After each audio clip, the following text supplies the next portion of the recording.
Don't front. You know the game. Neutral on story. Neutral on story presentation. Neutral on gameplay. Neutral on gameplay presentation.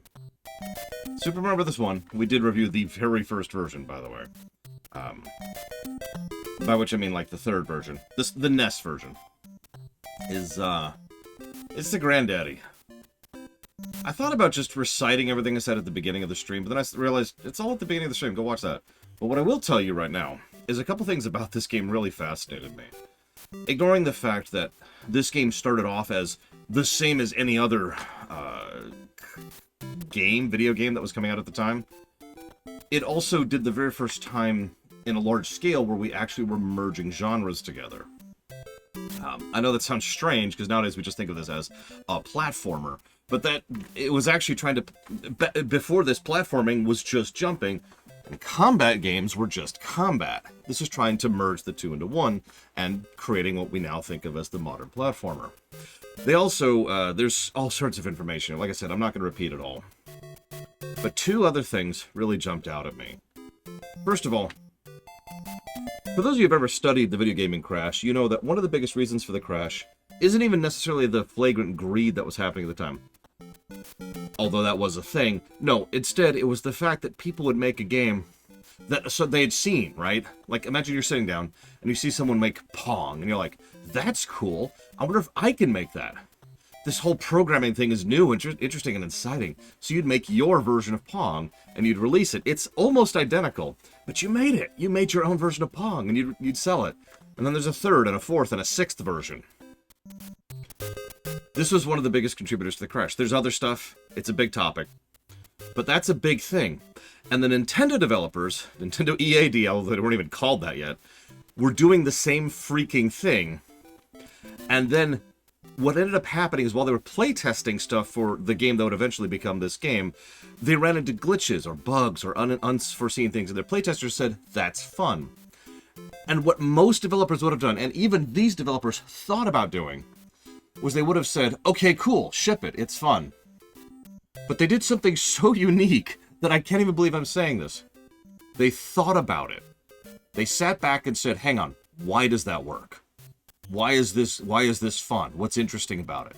And they designed and iterated and actually tried to study through hard work what they were accomplishing and why it worked. In the process of doing so, the game kind of developed and developed and developed into the game that we now know as Super Mario Bros. 1. They even were originally going to have a completely bog standard Japanese hero type, because the story of the original game is very Japanese mythos. Giant turtle demon steals the local princess of the local fairy people, right? Like, very cut and dry.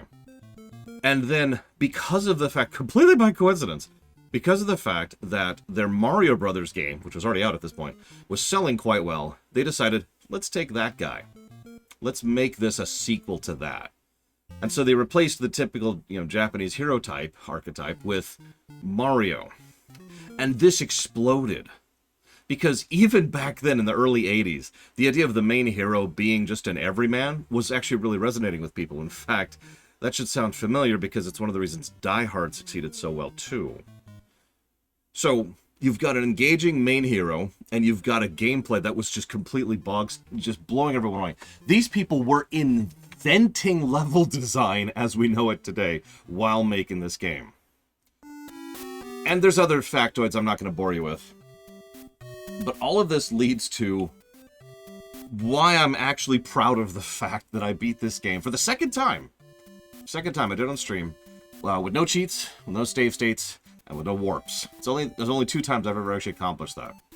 Once was when I was a kid, obviously. And you're probably thinking, why is that so impressive? Well, actually, it kind of isn't. Because a lot of people can beat this game warpless or warping. It doesn't really matter because all of the bad design is in level freaking 8. Or World 8, excuse me. I have studied World 8 because I just redid 8 over and over again to understand just how not as good as it is as the rest of the games. It's really funny because Mario games usually nail the outro. But here it falls into the typical video game slump where you get to a certain point and the game just gets worse. We've talked about that, right? So, World 8-1 is okay. It's kind of typical. It has one up in it, I think, is what it actually has. Hang on, let me double check that. I've actually got the maps here just to double check my factoids. Yep, one up. I am correct. That's it. And then World 8-2 has a 1-up in it, and a power-up somewhere in it. And then 8-3 has 2 power-ups, and 8-4 has nothing. Also, all across World 8 are 29 coins total. So that's not a source of 1-ups either. Please think about that. Really think about that. Zoom in the camera. I could spend time really dissecting World 8, because I have spent time dissecting World 1-1, which to this very day is one of the best tutorialized levels in gaming history. But World 8 is exactly what not to freaking do. 8-1 is already kind of mean, but doesn't really use its checkpointing or its enemy placement nearly as well as the previous stages, especially World 5, 6, and 7, which kind of nailed it in my opinion. And then you get to 8-2, which is just ball-punchingly hard the entire way through. And again, no real recovery state. There's no power-ups in 8-2. Or, wait, hang on. I think there's like 1 power-up in 8-2. Hang on, let me double-check that. But I know there's the 1-up. And that's the goal, is you want to get that 1-up. Yeah, okay, there's 1 power-up in 8-2, which you can get. It's in the middle of a Bullet Bill, a Bullet Bill, Bullet Bill, a Bullet Bill, a Buzzy Beetle, a Bullet Bill, and a Koopa Troopa. All in one screen. Good luck. By the way, you're almost assuredly small here, and for those who haven't played this game, when you're small, you take 1 damage and you're dead. But all of this is still acceptable until we get to 8-3, which is the bullcrap wall. 8-3 has 2 power-ups in it. Both of them are guarded by Hammer Brothers. And then 8-4 has nothing. Nothing at all. Whatever you walk into 8-4 with, that's your lot. So my strategy was to reach 8-3 with the extra 1-up from 8-2, and then grind lives on 8-3 until I got both power-ups, because that way, when I get to the gauntlet of the double Hammer Brothers with no platforms, which means you can't maneuver around them easily, because the hurt boxes are actually wrong on the frigging hammers, you destroy them with the Fire Flowers, then you get to 8-4 with the Fire Flower, then you use the correct route to go through it, and you either take a hit or use the Fire Flower to destroy the one Hammer Brother that's defending Bowser. You get to Bowser, and then you win. The time I did it, I didn't manage it that cleanly. Instead, I managed to get to Bowser, got hit by the Hammer Brother, actually, right before him, and said screw it, and ran for him, and honestly got lucky as he did an early jump, because he's on a universal timer. So he jumped, and I was just like, oh, there, boom, done. Game complete. You feel very accomplished from doing it, too. But this is a classic for a reason. If there is some strange reason you haven't played this, even the original, I can still recommend it to this very day because it's Super Mario Brothers. But also, I don't like this song. But also, as strange as it may sound, if you have any interest in game design or gaming history, I recommend you really zoom in on this game and really, really take a very a fine-tooth comb over the level design of this game. I'm sorry, 1 second, please. I just realized I forgot to pull this up, and I kind of do these on the fly because I'm pathetic and terrible. So, Pumpernickel. I've got to shout out someone. I don't want to get the name right. There it is. So there's a site out there called the Reverse Design Forum, which I highly recommend glancing at if you ever want to really, really dig into specifics of several aspects of game design. I was pointed at them several years ago. They do some stuff in Final Fantasy VI and Chrono Trigger, and of course Super Mario World, a few other games.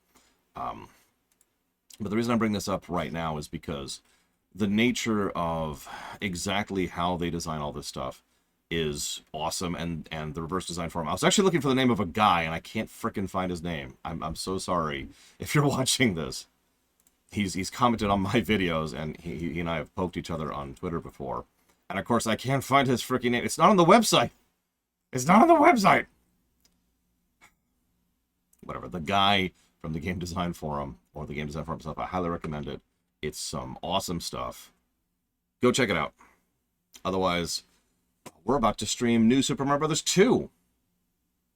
The Lost Levels of the New series.